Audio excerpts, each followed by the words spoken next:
Alors bonjour 5-6, encore ici Monsieur André, capsule mathématique en numération au sens du nombre. Aujourd'hui, je veux regarder comment utiliser des stratégies qui sont efficaces pour multiplier en calcul mental. Puis on a parlé beaucoup de ce concept d'être efficace. Ça ne veut pas dire que tu es rapide, ça ne veut pas dire que c'est facile, ça veut dire que tu travailles d'une façon qui est simple pour toi. C'est personnel. Puis, si on commence par regarder tout simplement qu'est-ce que c'est une multiplication, ça va nous permettre d'aller en profondeur un peu plus tard. Alors, si je regarde à quelque chose de assez simple, 3 fois 7, qu'est-ce que ça veut dire? Ben, ça veut dire que j'ai soit 3 groupes de 7 ou 7 groupes de 3.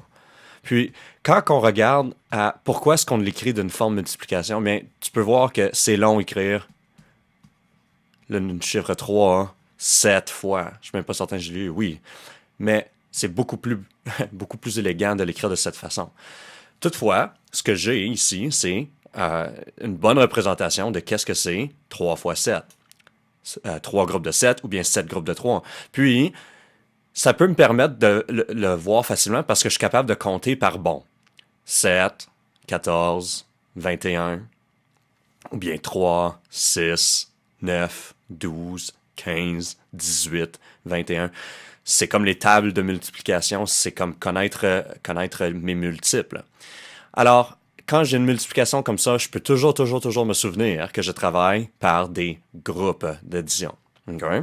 Alors, si on regarde à quelque chose d'un peu plus avancé maintenant, si je regarde à 17 fois 11. Bien, la première chose que je peux te dire, c'est qu'il y a certains élèves qui vont tout de suite commencer par dire « OK, je pourrais faire 17 plus 17 plus 17 plus 17. » Comme que j'ai fait plus haut. Mais c'est pas comme ça qu'ils l'écrivent. La façon qu'ils vont l'écrire, c'est un peu comme ceci. Je vais l'écrire sur le côté. On va changer de couleur, sans souvenir. Ils l'écrivent comme ceci.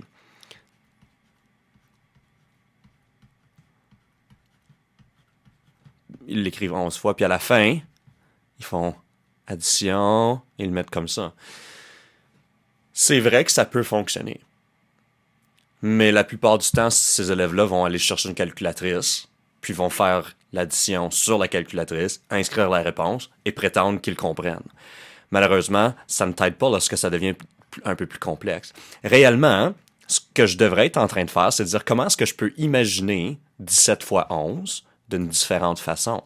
Bien, si je reviens à l'idée qu'une multiplication est une série d'additions, 17 fois 11 pourrait être simplifié en disant que c'est 10 groupes de 17 et un groupe de 17. 10 groupes et un groupe, ça fait 11 groupes, n'est-ce pas? Alors, si je commence avec cela, je peux ensuite plus facilement faire ma multiplication dans ma tête. 17 fois 10, 170, plus un groupe de 17 qui est 17. Ensemble, 187. Beaucoup plus efficace de travailler de cette façon. Essayons une opération qui est similaire, mais au lieu d'avoir à ajouter un groupe, on va enlever un groupe. 22 fois 9.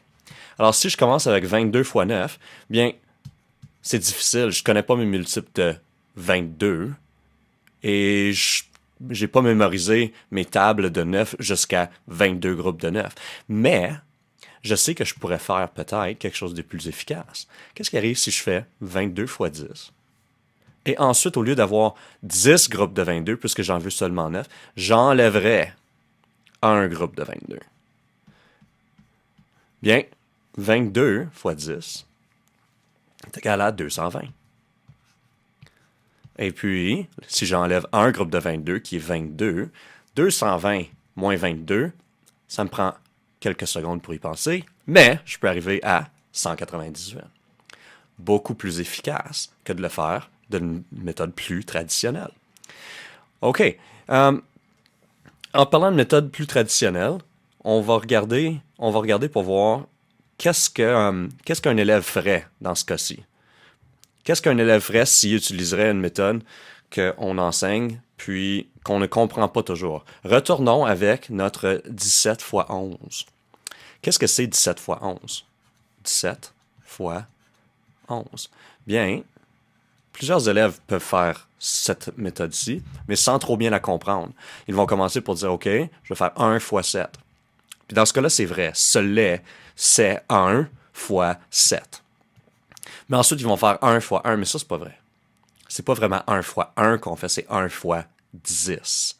1 fois 10 égale 10. Alors, c'est comme si j'irais 10 et puis rien d'autre que j'ajoute aux unités. Ensuite, 1 fois 7, c'est pas vraiment 1 fois 7 que je fais, c'est 10 fois 7. Puis 10 fois 7, c'est 70. 10 fois 10 égale 100. Ce qui me permet ensuite de faire mon addition. 7, 8 et 1, valeur de position, 187.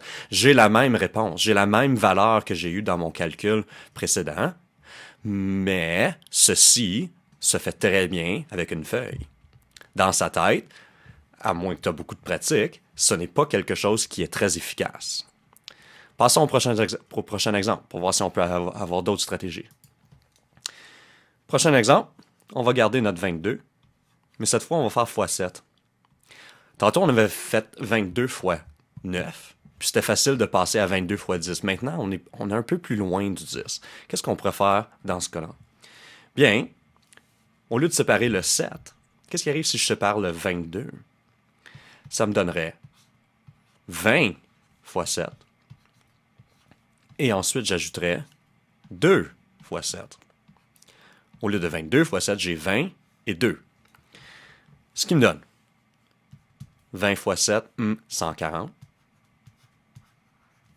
Et j'additionne 2 fois 7, 14. Ma réponse, 154. Très efficace. Ensuite, prochain exemple. Quelque chose d'un peu plus, avec des nombres qui sont un peu plus difficiles à manipuler. Il va falloir qu'on utilise plusieurs étapes. Toutefois, on peut demeurer efficace. 16 fois 14, bien, qu'est-ce qui arrive si je commence avec 10 fois 14 et ensuite 6 fois 14? Alors, la première parenthèse va être plus facile. 10 fois 14, je peux calculer 140. Mais 6 fois 14, de façon efficace, je ne peux pas le faire juste comme ça. Puis il y a différentes stratégies qu'on peut utiliser, mais on va continuer à utiliser une stratégie similaire. Puis je vais juste me créer une autre ligne ici pour avoir plus de place. Alors, je suis rendu à 140, plus 6 fois 10, plus 6 fois 4. On travaille le 14 en 10 et 4. Au lieu de 14 groupes de 6, j'ai 10 groupes de 6 et 4 groupes de 6. J'ai le même montant de groupes de 6, mais je les regroupe de façon différente pour que ce soit plus efficace pour moi de les calculer mentalement. 6 fois 10, c'est 40, et 6 fois 4, c'est 24. Puis, là, tu vas le savoir, j'ai pris l'exemple de façon assez spécifique. 140 et 60, c'est très élégant, c'est 200. Ensuite, il me reste à ajouter 24 pour une réponse finale de 224.